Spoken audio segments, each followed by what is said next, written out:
अस्सलाम वालेकुम नाज़रीन, आज की इस वीडियो में हम आपको बताएंगे अब्दुल मन्नान नाम का मतलब क्या होता है।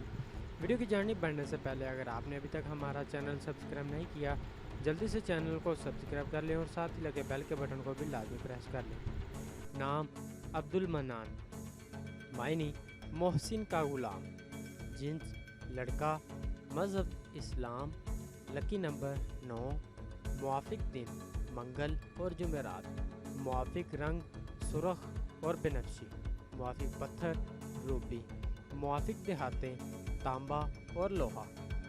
अब्दुल मन्नान नाम का शुमार लड़कों के नामों में होता है। इस नाम की इब्तदाई तारीख उर्दू ज़ुबान से निकलती है। इस नाम के अफराद के लिए खुशकिस्मत नंबर 9 माना जाता है। इस नाम का मतलब मोहसिन का गुलाम है, जबकि खुशकिस्मत दिनों में मंगल और जुमेरात शामिल है। खुशकिस्मती वाली देहातों में हिंसों के हिसाब से तांबा और लोहा शामिल है। इस नाम के अफराद के लिए मुआफिक रंगों में सुरख बेनफ्शी शामिल है। इस नाम के अफराद के लिए मुआफिक पत्थरों में रूबी शामिल है। नाज़रीन, अगर आप भी किसी नाम का मतलब जानना चाहते हैं तो आप हमें कमेंट करके अपने नाम का मीनिंग हासिल कर सकते हैं। अगर आपको वीडियो अच्छी लगी तो आप इसे लाइक करें और दोस्तों के साथ शेयर ज़रूर करें। चैनल को सब्सक्राइब करना मत भूलिए। मिलते हैं ऐसी और अगली वीडियो में, तब तक अपना ख्याल रखिएगा। अल्लाह हाफिज़।